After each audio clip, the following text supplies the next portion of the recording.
ശബരിമല സ്വർണ്ണക്കൊള്ളയിൽ അന്തിമ report March 31 മുൻപെന്ന് SIT ഹൈക്കോടതിയിൽ 36 സാമ്പിളുകൾ പരിശോധനയ്ക്ക് ശേഖരിച്ചെന്നും സൗജന്യമായി പരിശോധന നടത്താമെന്ന് ലാബ് അറിയിച്ചെന്നും SIT.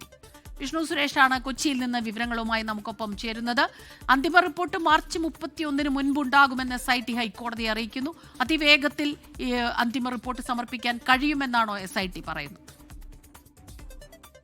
ഏറ്റവും പ്രധാനപ്പെട്ട വാർത്തയാണ് ഹൈക്കോടതിയിൽ നിന്ന് വരുന്നത്. ശബരിമല സ്വർണ്ണക്കൊള്ള കേസിൽ അതിന്റെ അന്വേഷണത്തിന്റെ അന്തിമ റിപ്പോർട്ട് മാർച്ച് 31 സമർപ്പിക്കാനാകുമെന്ന പ്രതീക്ഷയാണ് ഇപ്പോൾ SIT പങ്കുവെക്കുന്നത്. അതിൽ നിന്ന് ലഭ്യമാകാനുള്ളത് ഈ ജംഷഡ്പൂരിൽ നടക്കാൻ പോകുന്ന ഈ ദ്വാരപാലകപാളിയുടെ അതിന്റെ ശാസ്ത്രീയ പരിശോധനാ ഫലമാണ്. അത് എത്രയും പെട്ടെന്ന് ലഭ്യമാക്കാനാകുമെന്ന് നേരത്തെ ഈ ലാബ് അധികൃതർ SIT അറിയിച്ചിട്ടുണ്ട്. സൗജന്യമായി ചെയ്തു കൊടുക്കാമെന്നാണ് പറഞ്ഞിട്ടുള്ളത്. 31 വരുന്ന സാമ്പിളുകളാണ് ശേഖരിച്ചിട്ടുള്ളത് എന്ന കാര്യം ഹൈക്കോടതിയിൽ പറഞ്ഞിട്ടുണ്ട്. ഈ റിപ്പോർട്ട് ലഭിക്കുന്നത്, അതായത് ഈ റിപ്പോർട്ട് എത്രയും പെട്ടെന്ന് ലഭിച്ചു കഴിഞ്ഞാൽ ഈ അന്വേഷണ റിപ്പോർട്ട്, അന്തിമ അന്വേഷണ റിപ്പോർട്ട് 31 തന്നെ സമർപ്പിക്കാനാകുമെന്ന പ്രതീക്ഷയാണ് അന്വേഷണ സംഘം പങ്കുവച്ചിട്ടുള്ളത്. SIT രൂപീകരിച്ചത് 6/10/2025 അതിനുശേഷം ഇങ്ങോട്ടേക്ക് ഒരു നീണ്ട പ്രോസസ് നടന്നിരുന്നു. കുറെ പേർക്ക് ജാമ്യമൊക്കെ ലഭിച്ചിരുന്നു. ഈ SIT അന്വേഷണ റിപ്പോർട്ട് വൈകുന്നതിൽ അതിരൂക്ഷ വിമർശനം സിംഗിൾ ബെഞ്ചിന്റെ ഭാഗത്ത് വന്നിരുന്നു. പ്രധാനപ്പെട്ട ഉണ്ണികൃഷ്ണൻ പോറ്റി അടക്കമുള്ള പ്രതികൾ ജാമ്യം ലഭിച്ച് പുറത്തിറങ്ങുന്ന സാഹചര്യമുണ്ട്. എന്നാൽ അതിനെല്ലാം മറുപടിയായി ഇപ്പോൾ SIT ഹൈക്കോടതിയെ, അതായത് ഇത് കോൺസ്റ്റിറ്റ്യൂട്ട് ചെയ്ത ഹൈക്കോടതിയെ അറിയിച്ചിരിക്കുകയാണ്. മാർച്ച് 31 ഇതിന്റെ അന്തിമ റിപ്പോർട്ട് ഫയൽ ചെയ്യാനാകും എന്ന പ്രതീക്ഷ അവർ പങ്കുവെക്കുന്നു. അതിന് പ്രധാനമായി ഇനി വേണ്ടത് ഈ VSSC പരിശോധനയ്ക്ക് പുറമേയുള്ള ഇപ്പോൾ ജംഷഡ്പൂരിൽ നടത്താൻ പോകുന്ന ഈ ദ്വാരപാലകപാളിയുടെ പരിശോധനാ ഫലമാണ്. അത് എത്രയും പെട്ടെന്ന് ലഭ്യമാക്കാനാകും എന്ന് അവിടെ നിന്ന് ഉറപ്പ് ലഭിച്ചിട്ടുണ്ട്. ആ റിപ്പോർട്ട് കൂടി ലഭിച്ച ശേഷം വിശദമായ ഒരു അന്തിമ റിപ്പോർട്ടായിരിക്കും SIT കേസുമായി ബന്ധപ്പെട്ട് സമർപ്പിക്കാൻ പോകുന്നത്. ശബരിമല സ്വർണ്ണക്കൊള്ള കേസ് അതിന്റെ പര്യവസാനത്തിലേക്ക് എത്തുന്നു എന്നുള്ളതാണ് ഏറ്റവും പ്രധാനപ്പെട്ട കാര്യം.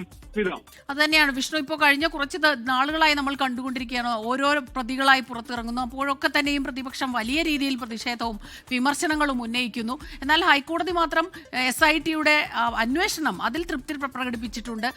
പ്രതികൾ പുറത്തിറങ്ങുന്നതിൽ അതിൽ ആശങ്കപ്പെടാനില്ല എന്നൊക്കെ ഹൈക്കോടതി പറയുകയും ചെയ്തിരുന്നു. ഇതിപ്പോൾ കൂടുതൽ ആത്മവിശ്വാസം ഉണ്ടാകുന്നു. SITയെ സംബന്ധിച്ചിടത്തോളം അത് അവരുടെ കൂടുതൽ അന്വേഷണവുമായി മുന്നോട്ട് പോകുന്നതിൽ ആ ഒരു ആത്മവിശ്വാസം വർദ്ധിപ്പിക്കുകയും ചെയ്യുന്നതാണ്. അപ്പോൾ പ്രതിപക്ഷത്തിൻ്റെയും പ്രതിഷേധങ്ങളെല്ലാം ഇങ്ങനെ ഉയരുന്നതിനിടയിൽ ഇങ്ങനെയൊരു റിപ്പോർട്ട് സമർപ്പിക്കാൻ കഴിഞ്ഞത് അത് തീർച്ചയായിട്ടും അടുത്ത ഒരു മുന്നേറ്റമായി തന്നെ കാണാൻ കഴിയും, അല്ലേ? അടുത്ത ഒരു നടപടി അത് വളരെയധികം ഊർജിതമായി തന്നെ ഈ അന്വേഷണം മുന്നോട്ട് പോകുന്നു എന്ന് സൂചിപ്പിക്കുകയും ചെയ്യുന്നു. സ്മിത, 4 ഘട്ടങ്ങളായിട്ടാണ് ഈ ശബരിമല സ്വർണ്ണക്കൊള്ള കേസ് SIT അന്വേഷിച്ചത്. കോടതി നിർദ്ദേശപ്രകാരം ആദ്യഘട്ടത്തിൽ ദ്വാരപാലകപാളി, രണ്ടാമത് കട്ടിളപ്പാളി, പിന്നീട് സാമ്പത്തിക ഇടപാടുകൾ, ഏറ്റവും ഒടുവിൽ 2025 ദ്വാരപാലകപാളി സ്വർണം പൂശാൻ കൊണ്ടുപോയതുമായി ബന്ധപ്പെട്ടുള്ള സാമ്പത്തിക ഇടപാടുകൾ. ഇതിൽ 4 ഇതിൽ ആദ്യത്തെ 2 ദ്വാരപാലകയിലും അതോടൊപ്പം തന്നെ കട്ടിളപ്പാളിയിലും 2 പ്രത്യേക FIR രജിസ്റ്റർ ചെയ്ത് അതിൽ എല്ലാ പ്രതികളുടെയും വിവരങ്ങൾ കോടതിയെ അറിയിച്ചിരുന്നു. ഇതുവരെ 12, 13, 16 പ്രതികളാണ് കേസിലുള്ളത്. അതിൽ 2 പ്രതികൾ കൂടി എക്സ്ട്രാ ഉണ്ട് എന്ന കാര്യം കഴിഞ്ഞ തവണ ഹൈക്കോടതിയെ SIT അറിയിച്ചു. SITക്ക് ഇനി ആവശ്യം എത്ര സ്വർണം മോഷണം പോയി എന്നുള്ളതിന്റെ ഒരു കൃത്യമായ വിവരമാണ്. അതോടൊപ്പം തന്നെ ഈ ചില സാങ്കേതികമായി ഈ കേസിൽ ഏറ്റവും പ്രധാനമായി മാറാൻ പോകുന്ന തൊണ്ടി മുതൽ അതിന്റെ കണ്ടെത്തലൊക്കെയാണ്. അത് ഈ 1 മാസത്തിനുള്ളിൽ തന്നെ പൂർത്തിയാക്കാനാകുമെന്ന പ്രതീക്ഷ അവർ പങ്കുവെക്കുന്നു. കാരണം ഇപ്പോൾ ഈ ജംഷഡ്പൂരിൽ നടക്കുന്ന ഈ ദ്വാരപാലക പാളിയുടെ പരിശോധനാ ഫലം വന്നു കഴിഞ്ഞാൽ എത്ര സ്വർണം ഇവിടെ നിന്ന് മിസ്സായിട്ടുണ്ട് എന്നുള്ളതിന്റെ ഒരു കൃത്യമായ അളവ് അന്വേഷണ സംഘത്തിന് ലഭിക്കും. അതുവഴി തൊണ്ടി മുതലിന്റെ കാര്യത്തിലേക്ക് എത്താനാകും.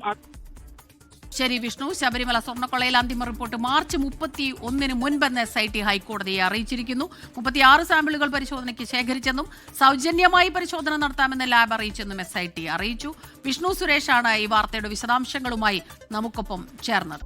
ലോകത്തെവിടെയായാലും ഏത് സമയത്തും 24 വാർത്തകളും ഓഗ്മെന്റഡ് റിയാലിറ്റി പാക്കേജുകളും എക്സ്പ്ലെയിനറുകളും വിശദമായി കാണാൻ ഞങ്ങളുടെ YouTube ചാനൽ നിങ്ങൾക്ക് സബ്സ്ക്രൈബ് ചെയ്യാം.